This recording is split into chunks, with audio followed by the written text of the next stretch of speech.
Hi, ActiveHistory.ca is happy to feature a recording of Erica Lee's lecture, Local, National, and Transnational Histories of Immigration to the Americas. In this talk, she uses examples from her own fascinating research to explore the question, how can historians integrate local, national, and transnational frames of reference to better understand the history of immigration? The talk was given on October 19th, 2012 as part of the Borderlands workshop at Glendon College in Toronto.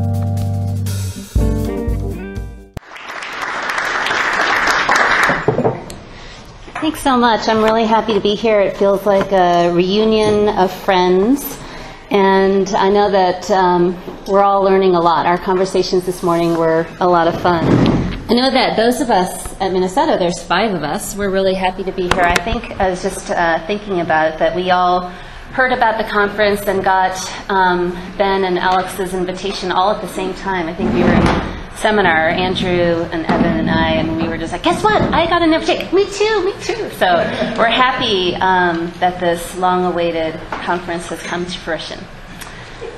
I'm going to start with a couple of research stories that hopefully will help us think about these issues. And I know that we're all thinking about these from various different angles. I hope that these are helpful in your own thinking. I assume that the more interesting part will be when we talk about these together. So I hope that these comments will help us have a larger conversation. So the first story starts in graduate school. It was my second year, and I was having one of those panic moments that I think that many of us have when we're starting out a project, but especially when things are so new. I was researching my dissertation, which was a study of Chinese immigration during the Chinese exclusion era in the United States. And I think I had just come back from one of my many research trips to the National Archives. We have regional branches in the United States, and I was doing most of my work in the San Francisco Bay Area. So this was the regional branch in San Bruno, California.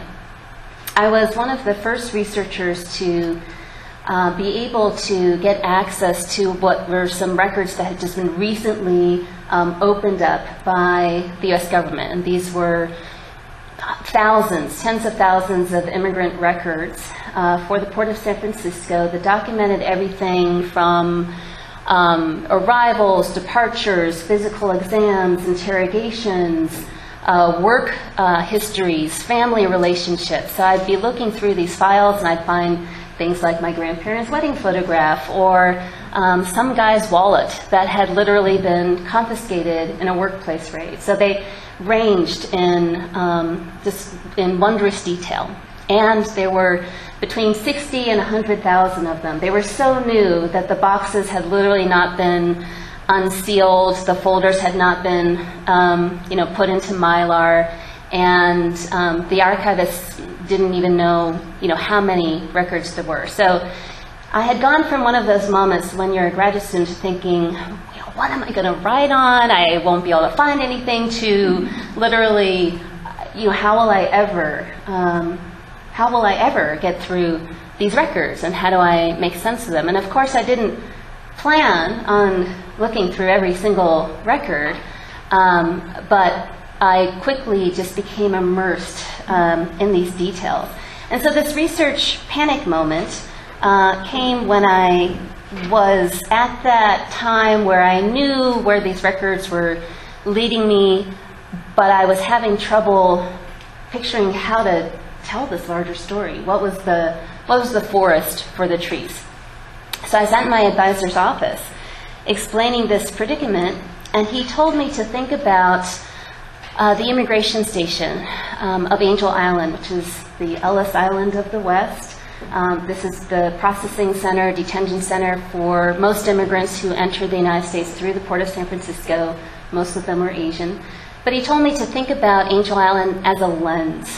So it's sure, be interested in these details, these fascinating threads, but then lift your head up and think about Angel Island as a lens that reflected broader social, economic, political trends in U.S. history.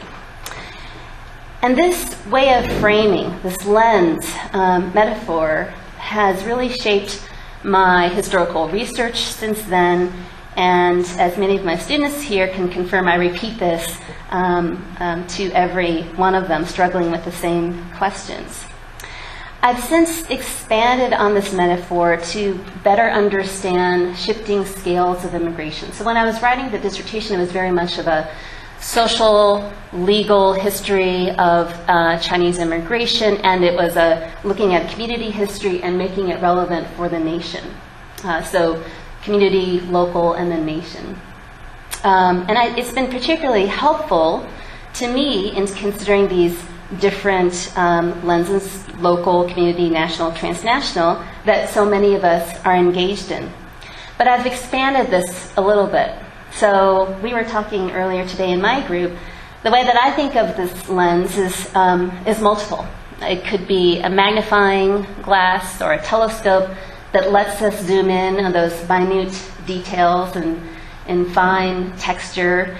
But it could also be a telescope or panoramic lens that enables us to see remotely how a particular site or event, person, process connects across space and national borders. The lens that I find most useful is a kaleidoscope. It's a continually shifting one where whatever the vantage point you have, the pictures change, the colors change, the patterns change, and allows us to think about processes and multiple intersecting patterns. Randy had an added suggestion today in our section. It's a satellite lens that, even farther away, that allows you to look at the entire world in one scope, that then allows you to zoom in with laser point accuracy on a particular site. So I like that as well. So I'd like to apply this framework and expand upon it to ask the question, when is immigration history local, community history? When is it national history? When is it borderlands, hemispheric, international, transnational, diasporic, or global history?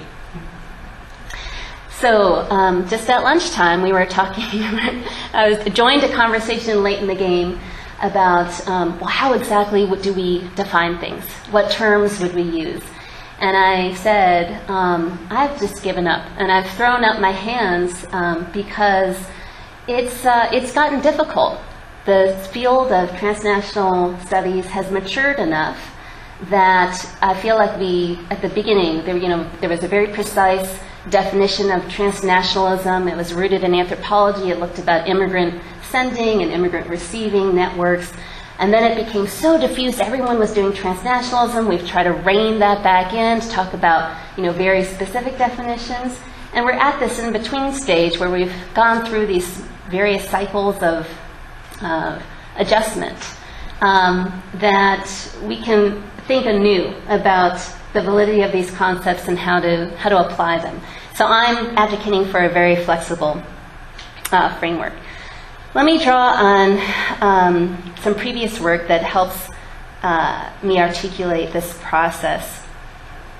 So this first research, the dissertation, and then later the first book, primarily shifted between the local, community, and national lenses. Some of the research I developed for the book, this is the At America's Gates book, centered on the extension of Chinese exclusion policies to the U.S.-Canadian and U.S.-Mexican borders. This was amongst the first to look at both borders in relationship to each other. And so many people in this room have helped me along the way, and it's become a much more vibrant field. That segue into the borderlands helped me think about becoming more of a borderlands scholar.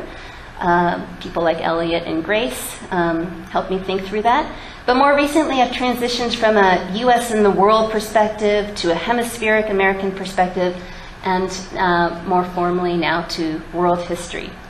So my current approach to immigration history mirrors this. My answer to the question, is immigration history local, community, national, international, or transnational global, is simply yes, all of the above. Let me first draw on the history of Angel Island to explore these questions more.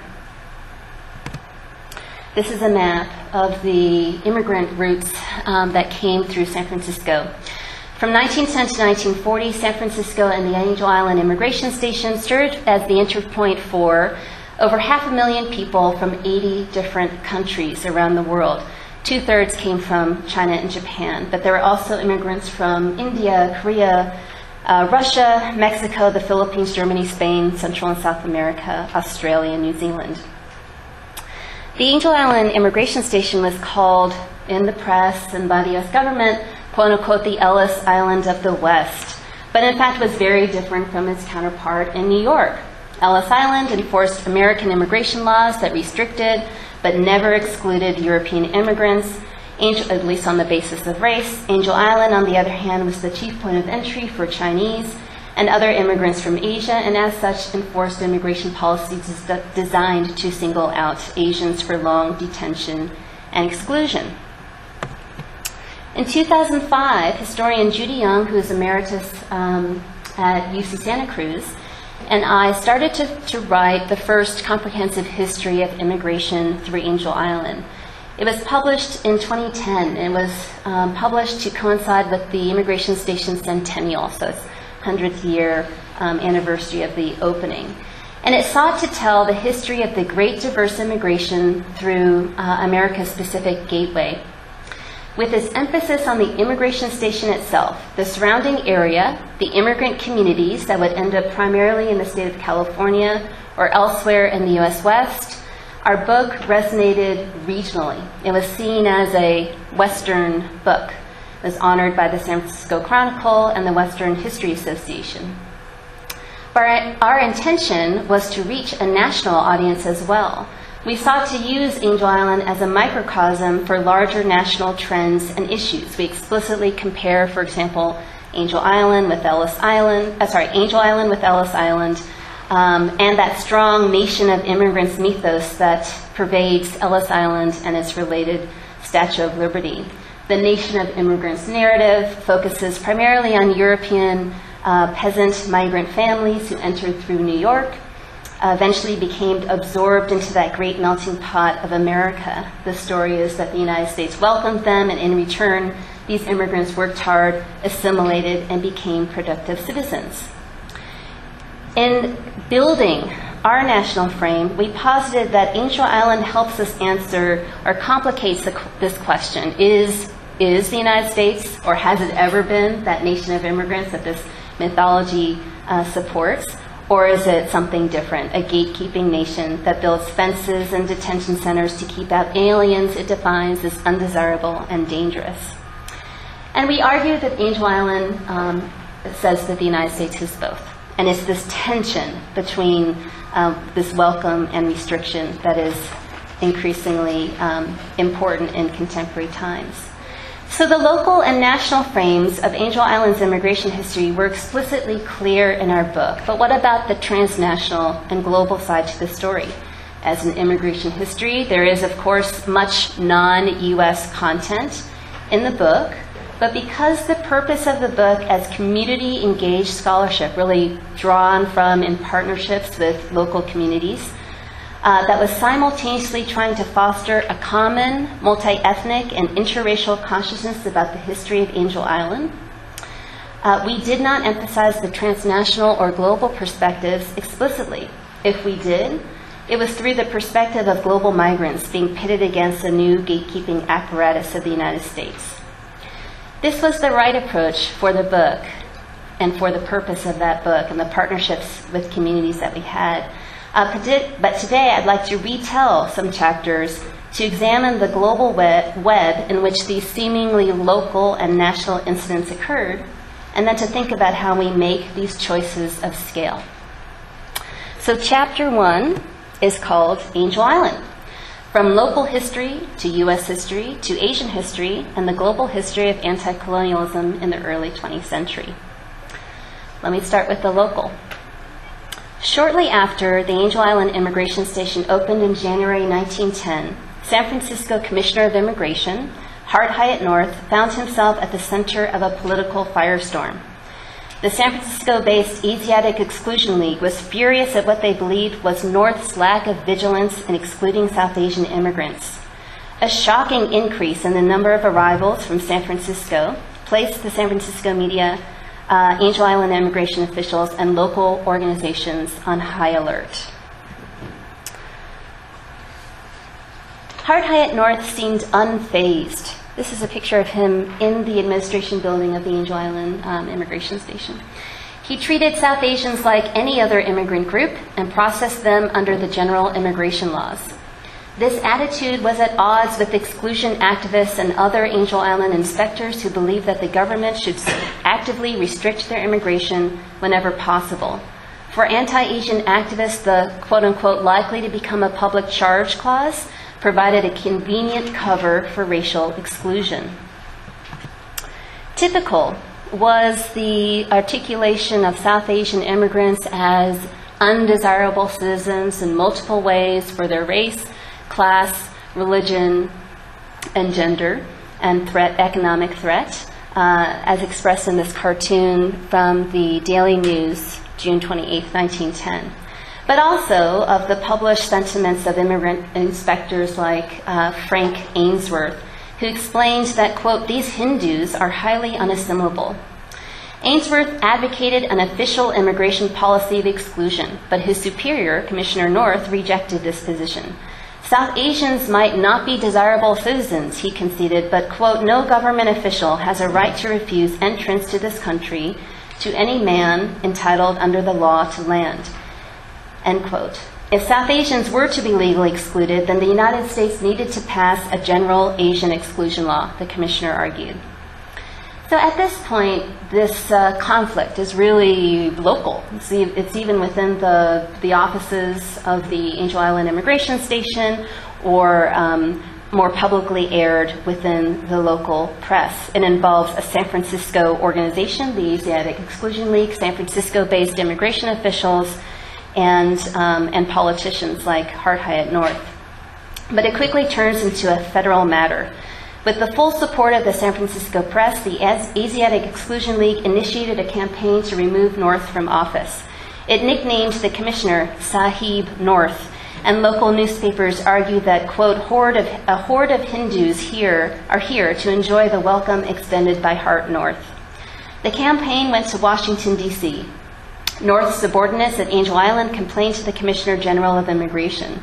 Exclusion leaders also wrote to D.C. and argued that North was, quote, not in harmony with public sentiment in California, nor is he enforcing the law without fear or favor, end quote. So notice here that the primary rationale for this campaign against North is local, the sentiment here. The League canvassed the cities and communities throughout the Bay Area and gathered 1,800 signatures calling for North's removal. In October, he was fired and suspended from his duties. This local episode turned into a national issue and resulted in a change of leadership in San Francisco ordered by the INS in Washington. The consequences of these actions would have an even greater effect on the global level.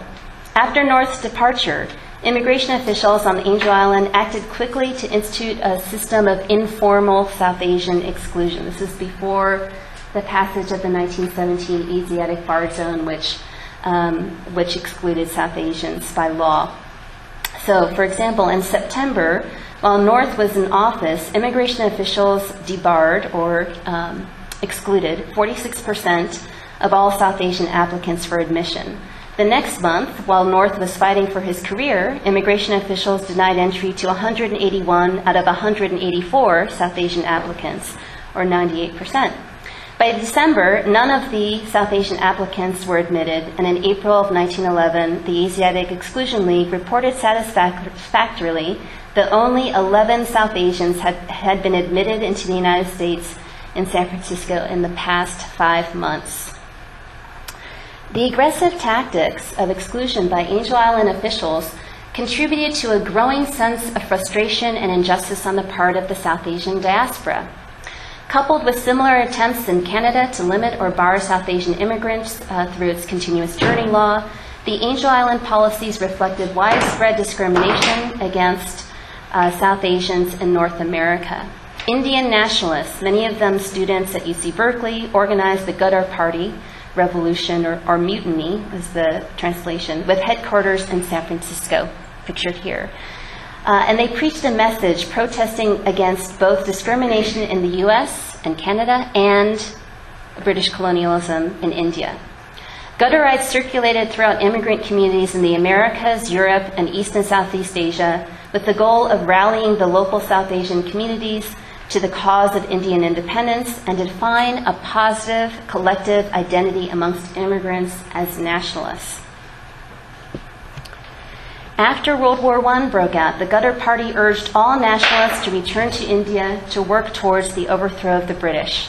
Thousands of immigrants turned revolutionaries returned to India carrying their own weapons and ready for armed revolt. The largest group of 60 men left San Francisco on the steamship Korea on August 29, 1914. On board was a student-turned-Gutter leader named Qatar Singh. He had studied electrical engineering at Berkeley before devoting his time full-time to the anti-colonial movement. The boat reached Calcutta in November of 1914. An uprising was planned for February 21st, 1915, but before the nationalists could carry out their plans, Qatar Singh and others were arrested by government authorities and tried for their role in the planned revolt. A series of 3 conspiracy trials took place in Lahore in 1915. Hundreds of individuals were sentenced to death, given life prison sentences, or sent to prison for shorter terms. Qatar Singh, as one of the leaders, was sentenced to death and executed at the age of 18. By 1915, then, the seemingly local dispute between anti-Asian activists in San Francisco and Commissioner of Immigration Hart Hyatt North on Angel Island could be tied to a larger global landscape of anti-colonial activities halfway across the world.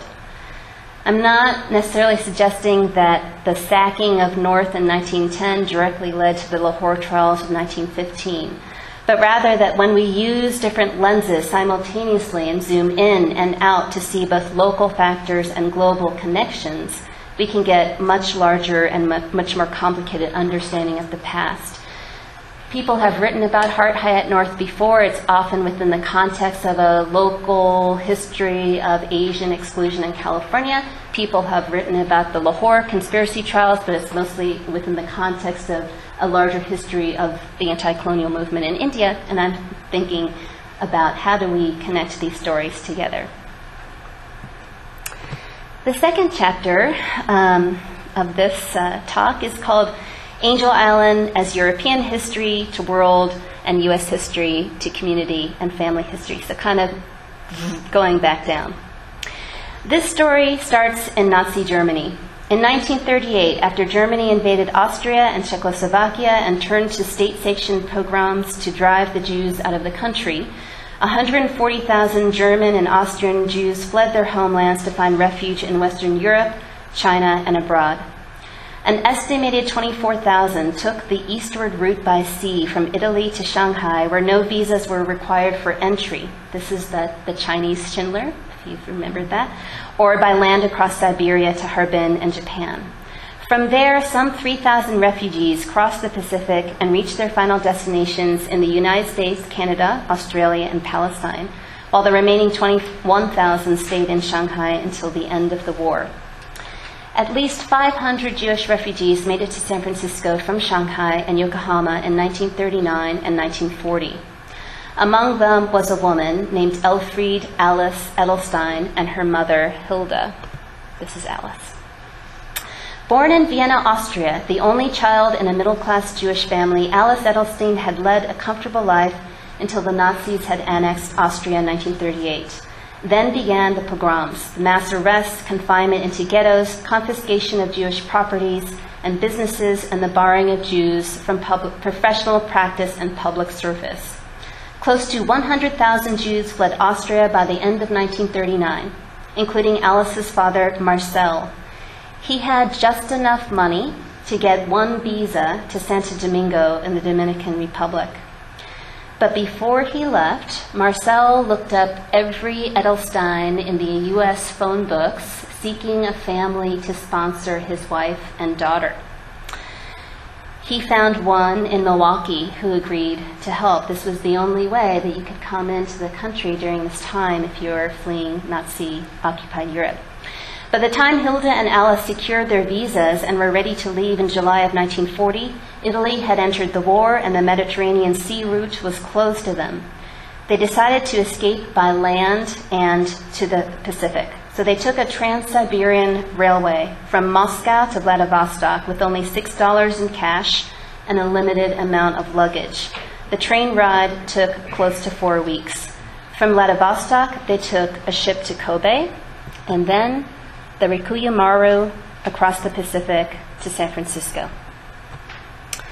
This is a photograph of the 500 refugees arriving in San Francisco, September of 1940. They joined, this is a ship that held 100 refugees. They joined 100 other Jewish refugees from Nazi Germany on the Rikuyu Maru, which brought them to San Francisco. Because they had no money to pay for their train tickets to get to Milwaukee, Alice and Hilda were detained at the immigration station on Angel Island for 3 days until their sponsor sent funds to them. They were quickly admitted and then went on to Milwaukee. Alice Edelstein's Angel Island story resumed in the years we were researching our book. Judy Young was able to interview Alice and record her immigration experience in the chapter we wrote about Russian immigrants. This research helped jumpstart the Angel Island Immigration Station Foundation's research efforts to investigate the histories of the diverse immigrants on Angel Island. The foundation is the nonprofit body that is responsible for the preservation of public history of Angel Island. This is a nonprofit organization very much rooted in community engagement. In preparation for the Immigration Station Centennial in 2010, the foundation began to collect what they called Immigrant Voices, a community-driven effort to contribute to the nation's immigration history. The foundation also wanted to use the Immigrant Voices project to expand its constituency and its profile beyond the Chinese American community. Executive Director Eddie Wong located another Rikuyu Maru passenger and interviewed the then 89-year-old Ava Schott. The way in which they found Ava Schott was when we were actually promoting the book, we were doing some radio interviews, and we got this call in from Ava Schott who said, I was on, I came through Angel Island as part of, this is not what she sounded like, but I was, she said she had arrived on Angel Island, that she was one of the Jewish refugees, and we were able to then connect back with her. So this is like how books have actor histories. It's wonderful. Ava Schott recalled the escape from Nazi Germany, the long trip to Moscow across the Soviet Union, the boat to Harbin, China, and then to Yokohama. Aboard the Rikuyu Maru, she took photographs. One of them shows her and Alice Edelstein together with a few other young women. So these are all things that we've learned after the book was published. But Alice is far left and Ava is far right. This is a photograph of the Angel Island's Community Immigrant Voices efforts available online, and this is Ava's story. The discovery of Ava Schott yielded another great find, the only existing diary kept by a Rikuyu Maru passenger that vividly described the conditions on the ship. The foundation shared all of these findings with Alice Edelstein's daughter, Nora Steiner Muley, who discussed these new documents to an Angel Island audience this past summer.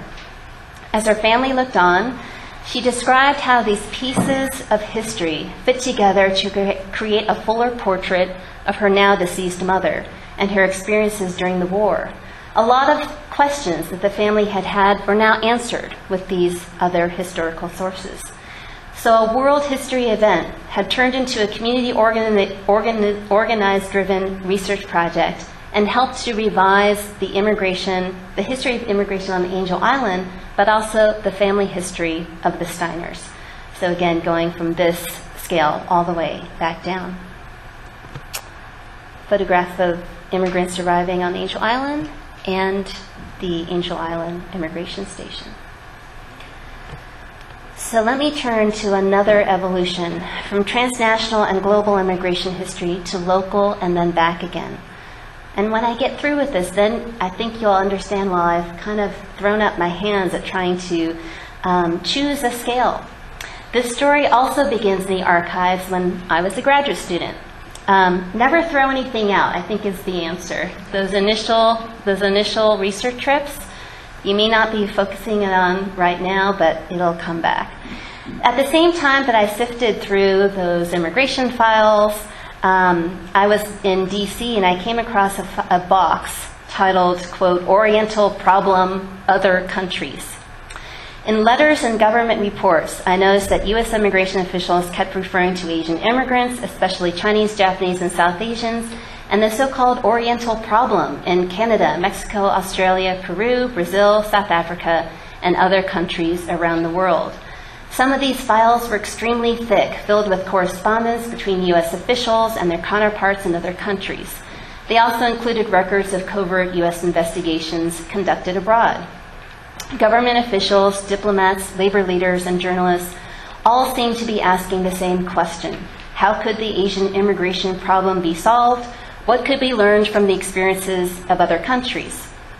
I had, of course, known that Asian immigrants in other countries faced immigration restriction and discrimination similar to that of the United States, but I had never read anything that suggested that these campaigns might be linked in some way.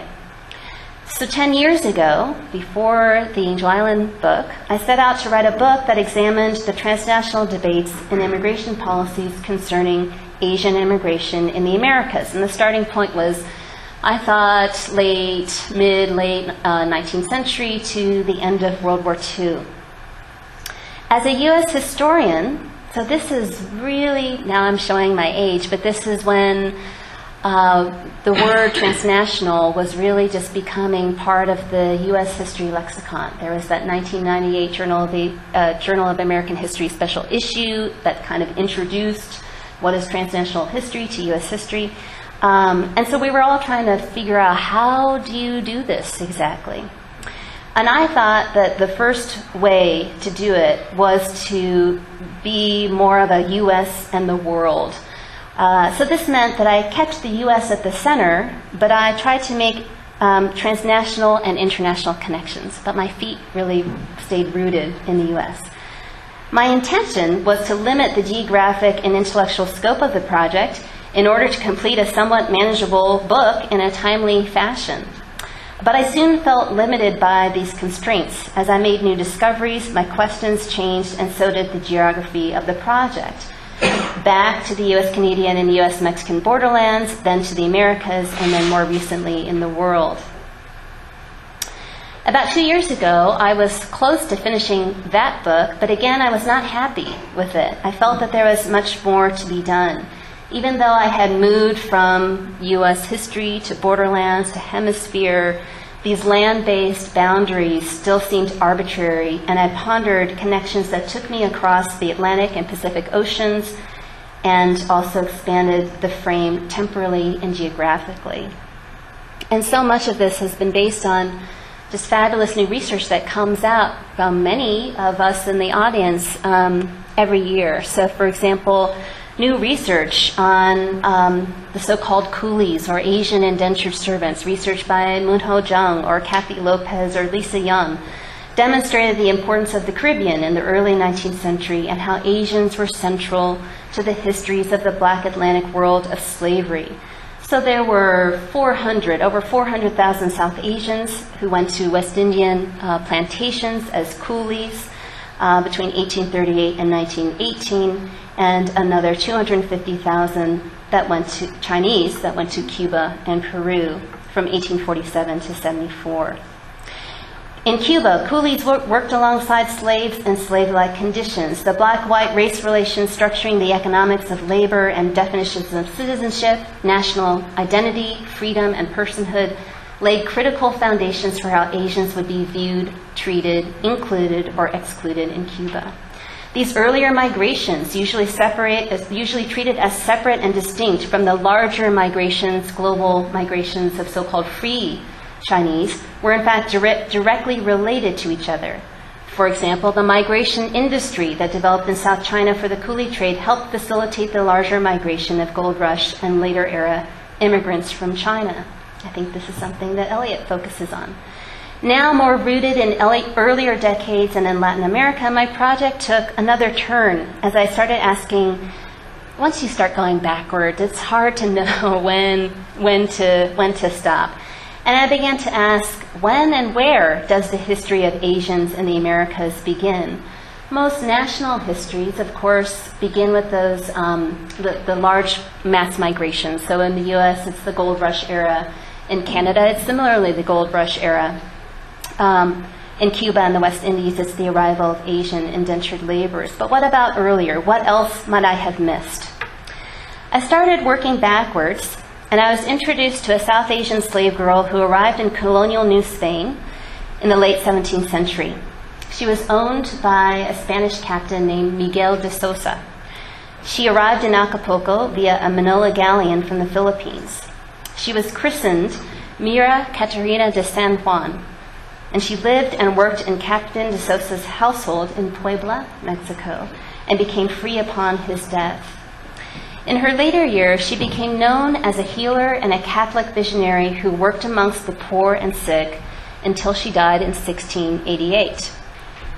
Catarina de San Juan remained a highly respected figure in Mexico, especially in her hometown of Puebla. Located on the Camino de China, the Chinese road that ran from Acapulco to Veracruz, Puebla had a large Criollo population of American-born Spaniards who sought to promote the city's importance in Spanish imperial and Christian history. Catarina became a heroine to this emerging class, who revered her as a local saint, even if she had arrived as a foreigner. A Chino from Asia who had become Christian and local. As these two things, he represented two important historical linkages and aspirations at work in New Spain at the time. One was Europe's search for Asia and Christian converts, and two was the successful spiritual conquest of the New World. So she represented both. Revered as a saint, by the way, this is from a hagiography, a biography of Mira that was produced as part of the campaign to canonize her, written in very difficult Spanish. Revered as a saint, Mira Catarina de San Juan is also believed to have been the prototype for La China Poblana, the Chinese girl from Puebla town. And let me just remind you, if you do not know already, that the word Chino or China became synonymous or conflated with anybody from Asia. So it did not matter if you were from the Philippines or Japan or South Asia, you were Chino as part of the racial categories in colonial Spain. The Chinese girl from Puebla town, an iconic symbol of Mexican womanhood known for her distinctive dress, hairstyle, and behavior, typically a white blouse with silk and beaded embroidery, a similarly decorated full skirt, and a shawl resembling Indian-style gagaras. Mira Catarina de San Juan's journey from India to New Spain thus reminds us of the long histories that connect Asia to the Americas. This is that world global history scale. She came across a Manila galleon. But she also illustrates how Asians became American. And I say American in quotes, and I mean American this way, not just the US. A part of and apart from the Americas at the local, Puebla, and national Mexican scales. This discovery of Mira Catarina de San Juan convinced me that the starting point for a history of Asians in the Americas had to include her and others like her, like the estimated 40 to 100,000 Filipinos, Chinese, Japanese, and others from Southeast Asia and India who crossed the Pacific to the New World on the Manila galleons. These were those large castle-like ships, immense ships that brought silver from Peru and Mexico to China. It's the first world currency. And then luxury items like porcelain and tea and textiles to the New World. And in fact, the trade was so tremendous that what had started as luxury items really became integrated into everyday products. The use of Chinese-made cloth was worn by everyone from working peasant class up to elites in colonial Spain. If I moved the project back to 1565 with these Manila galleons migrations, I had to rethink when the project would end. Ending in World War II seemed arbitrary, so I revised the project again to continue up to the present.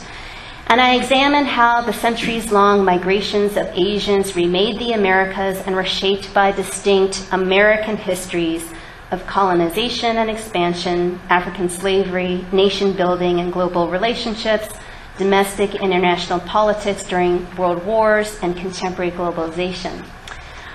It has 14 chapters, and I thought that was long until I heard that Randy's working on a book with 24, so I feel much better. Some of these stories are similar or are familiar to us. Scholars have long documented the histories of Asian immigration to the United States. A growing body of scholarship now focuses on Asians in Canada and Latin America. They include novels and monographs of Japanese in Brazil and Peru, the Chinese in Panama and Cuba, South Asians in Canada and the West Indies.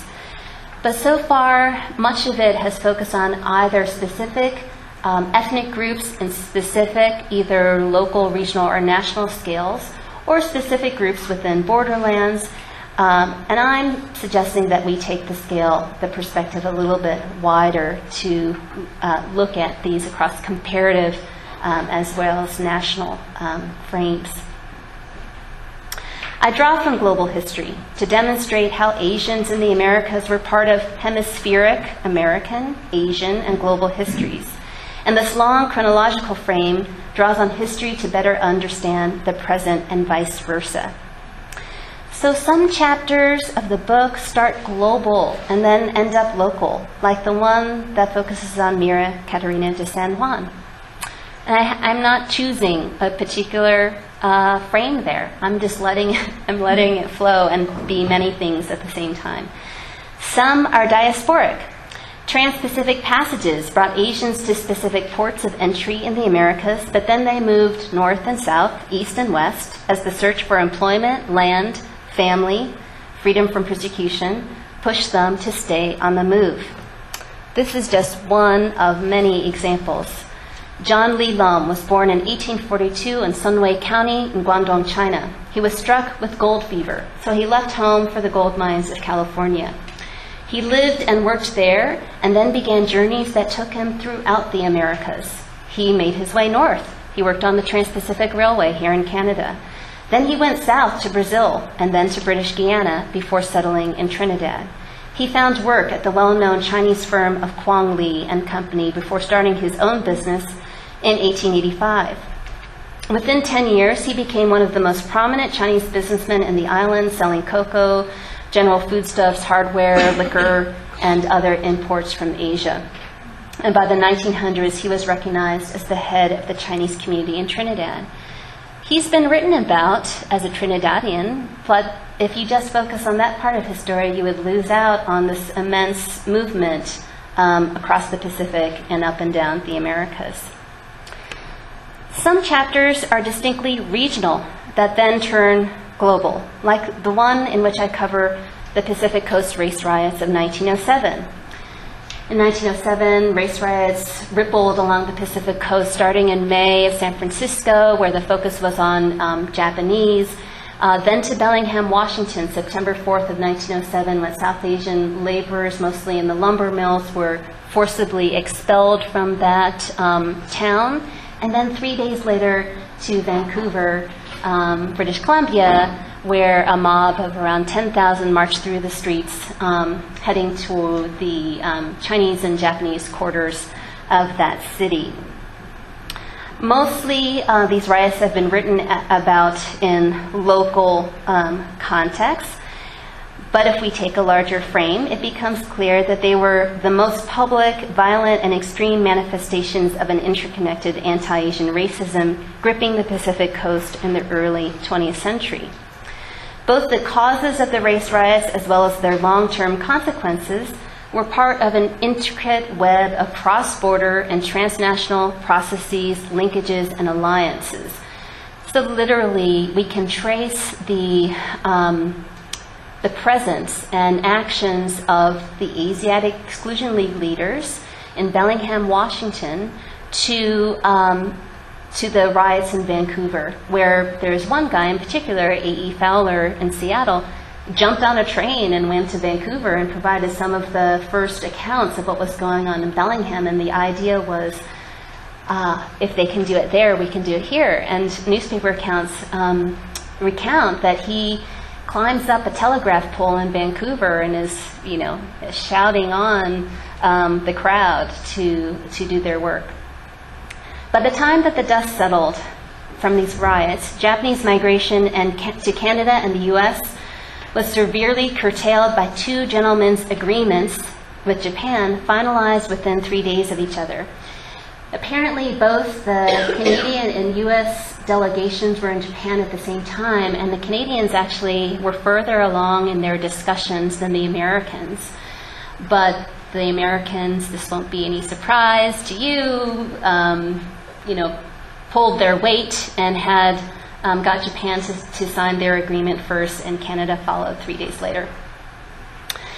The Americans and Canadians began to think about the so-called Oriental problem in more than just regional or national terms. Increasingly, they saw it as a global issue, portraying it as a cause that united white men's countries across the Pacific together against a growing yellow peril.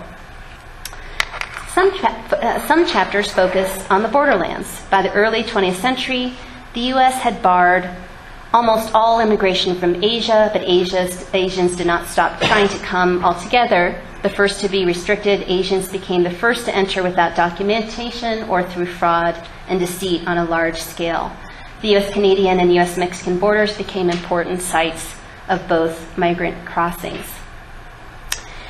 Some chapters are colonial, North American, and transatlantic. So, for example, I tried to recognize that South Asian migration to the West Indies and Canada was not so much migration to the Americas, but migration within the British Empire.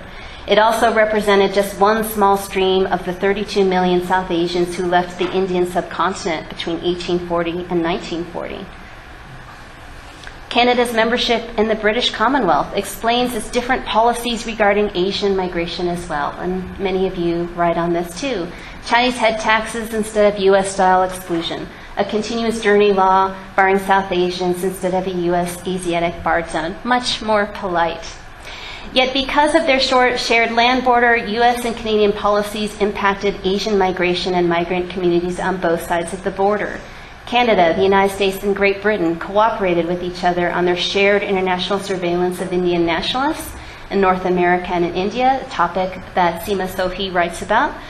When Canada's treatment and regulation of Asian immigrants and Asian Canadians intersected with the United States, we might assess how these connections are part of the triangular Atlanticism, the entangled relations between the U.S., Canada, and Great Britain. So is it Atlantic or is it American?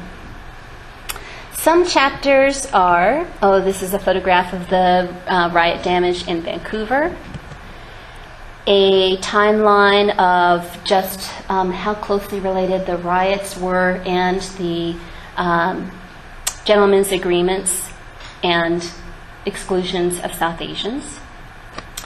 Some chapters are hemispheric, like the one that I've provided here for the conference, which focuses on the yellow peril or the threat of Japanese immigration in North and South America during the 1920s and 1930s. With the door closed to North America for Japanese immigrants by the 1920s and 30s, the U.S. Immigration Act of 1924, Canada's restrictions that are put in place, they kind of tightened the loopholes on the gentlemen's agreements by 1928. So North America is closed to Japanese immigrants. And Japanese migration just gets diverted and they go to Latin America. They face intense hostility in both North and South America because of their growing communities, economic success, and ties to an increasingly powerful Japan. Charges that Japanese immigrants were a dangerous yellow peril intent on destroying the Americas from within and without became increasingly common. The campaigns to restrict Japanese immigration in Peru and Brazil were shaped by both internal anxieties as well as influences from the United States. The U.S. is, of course, a growing power within Latin America by this time and really exerting its foreign policy muscle. This is a photograph from Lothrop Stoddard's book, The Rising Tide of Color Against White World Supremacy, published in 1920, and it separates the world into various different lands, the white lands, or the white man's lands, the yellow man's lands, the brown man's lands, etc. And his argument is that until now, each one of these lands had been, the peoples within had been contained. Of course, he doesn't talk about European colonialism, but he says each one of these lands had been contained. But the threat now is that Japan has ambitions and the power and ability to achieve those ambitions, and they are not going to be placated or satisfied by just staying within the yellow man's lands. They're coming for us. They're coming for the white man's lands, and we need to figure out what to do about it.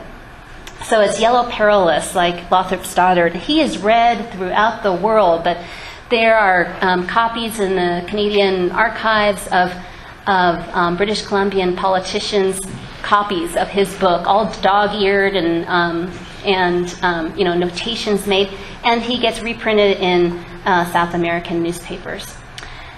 So I talk about these transnational or hemispheric discussions about the yellow peril and how they relate to each other, both in local context but then connected across the Americas. By the 1920s and 1930s, restrictions on Japanese immigration had been put in place in many countries in the Western Hemisphere to defend individual nations against perceived invaders, but also to combat the yellow peril as part of a larger global struggle over race. Connecting both North America and Latin America together, episodes like the Yellow Peril help us push the boundaries of scholarship on the transnational Americas that literary scholar Sanjay Shukla and Latin American historian Heidi Tinsman have proposed. And I think this is particularly helpful for those of us here at this conference.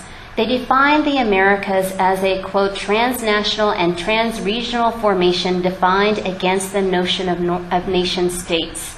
Their interdisciplinary Americas paradigm thoroughly connects Latin America with North America, but also leaves open connections to other sites of America, such as Hawaii and the Philippines. Eschewing national histories of separate countries as well as a north-south dichotomous comparison that has too often characterized America's scholarship, which focuses on a developed U.S. and a developing Latin America. Shukla and Tinsman focus on shared histories of connection and interaction between peoples in the Americas. And I'm going to get back to the shared histories of connection, because I think that might help us with these different definitions. There's a growing body of scholarship in Asian American, Asian Canadian, and Asian Latin American history, but we have not yet connected the dots to tell a wider story. And I see this on the ground. I see it in conferences and in books and articles that take the U.S.-Canadian borderlands or the U.S.-Mexico borderlands as their areas of study, but few connect them together. I come to Canadian conferences and wonder what can be gained by looking at Mexico and Latin America. And then I go to Latin American studies conferences and I find I'm the lone voice talking about Canada. I think that we can do better, and I know that this conference is a great start. One central aspect connecting these regional, national, hemispheric, and transnational histories is race, as many of the conference papers here have made clear. So we see this in the parallel and interconnected histories of Chinese restriction in the Americas. I'm not a timeline person, and whenever I teach undergraduate students, I tell them, you're not going to have to memorize that many dates, and we're not going to march through time as part of our studying of history. However, one of the first things I did in doing this project is I made a timeline, because to me, it was the most vivid example of what was almost, like a domino effect or something happening simultaneously, and something that people were not connecting. So simple things help illustrate larger trends. We see this in the parallel connected histories of Chinese restriction. and the parallel connected histories of Japanese incarceration in the Americas. So a poster of Executive Order 9066 in the US, a photograph from UBC of the relocation of Japanese Canadians, and from the National Archives, the arrival of Japanese Latin Americans in the United States on US transport ships. So how do we tie this all together? There are more connections to be made. What I've offered is literally just the tip of the iceberg. I began this talk by explaining how I've gradually evolved from a US historian to a tentative world historian. That evolution has convinced me that different global, hemispheric, and national frames are necessary to tell this story. There's no uniform approach or framework that fits all of the patterns that I want to dissect. And I think that that's exactly the point. But the task of connecting these histories together remains challenging. So with each one of these chapters presented here, I began to tell the story from one perspective or one lens. But as that one thread became interwoven with others, it became part of a larger tapestry. The local blended into the national and then into the global. Viewing them alone within just that one framework limits us and perhaps even blinds us from other larger patterns. U.S. history and transnational history has matured enough in its recent iterations to be able to examine multiple geographic scales simultaneously. We need research that recognizes migrants' overlapping roles. We know that history takes place on multiple spatial scales, local, regional, national, and global, and no one scale truly captures the complexity and magnitude of the past. So as Richard White explains, each scale reveals some things while masking the others. And one way to address this problem is to write history that, quote, does not have to choose between local, regional, national, and transnational, that can establish shifting relationships between them. Another way to approach history is what I call transnational histories of connection, transnational histories of connection, that help us explore where comparisons and especially connections across time and space can offer productive insights. So sometimes it will be parallel, sometimes it will be change over time, but sometimes there will be tensions and conflicts. Focusing on transnational histories of connection does not mean that the nation and the importance of the nation-state itself can be ignored. Many projects affecting immigrants, including immigration regulation, detention, deportation, etc., were nation-based and indeed were integral in the making and consolidation of modern nation-states. Crossing and questioning the sanctity of national borders should not erase the inequalities that created those same borders and divisions. So we need to fully consider how local, regional, and national histories emerge from and shape larger transnational processes. Both connections, divergences, and tensions and conflict would be significant. The goal would be to widen the transnational lens beyond just the migrants themselves, or the migrant networks, but to think about how they're embedded in larger politics, economic forces, etc., cultural production. Borderland scholarship has pushed the boundaries of this kind of thinking, but we might also consider other crossroads where people, culture, capital interconnected with each other. In this sense, places like gateways, like the immigration station at Angel Island, is an ideal site that encompasses local, regional, national, and transnational histories.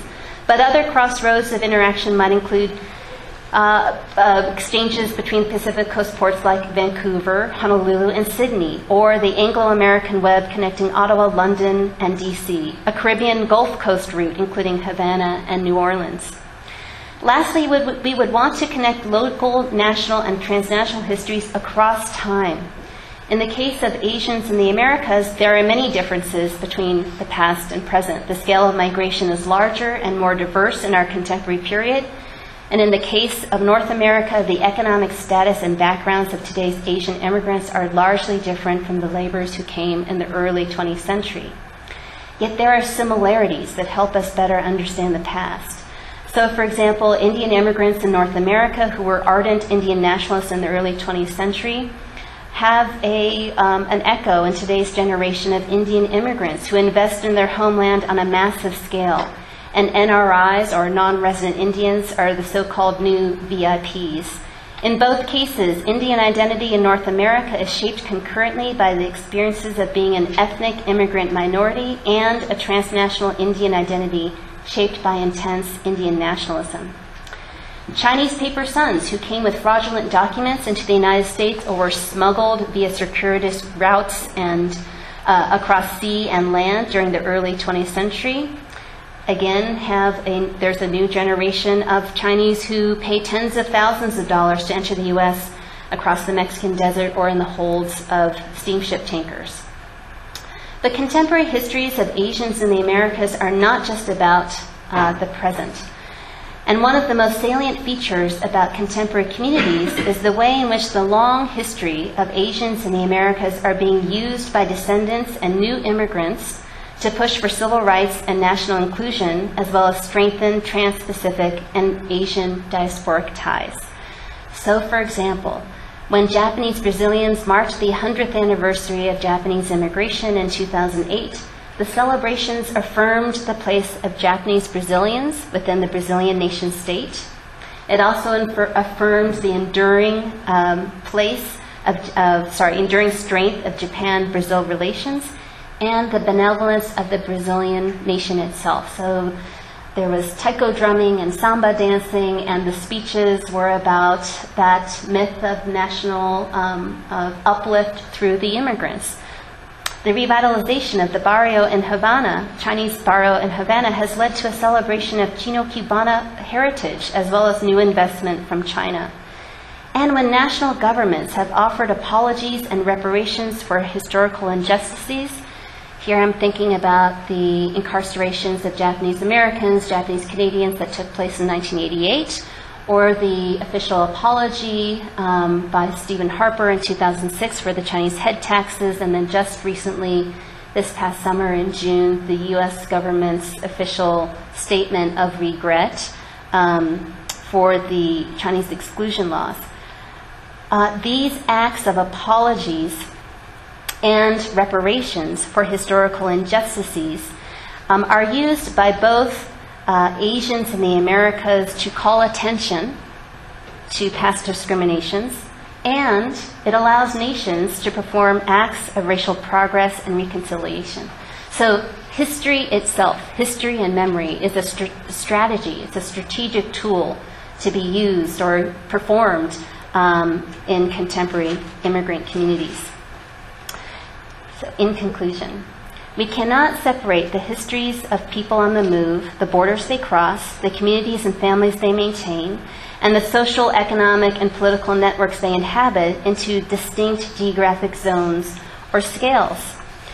My advice is to choose the lens: local, community, regional, borderlands, national, transnational, global, whatever works best for the particular project at hand.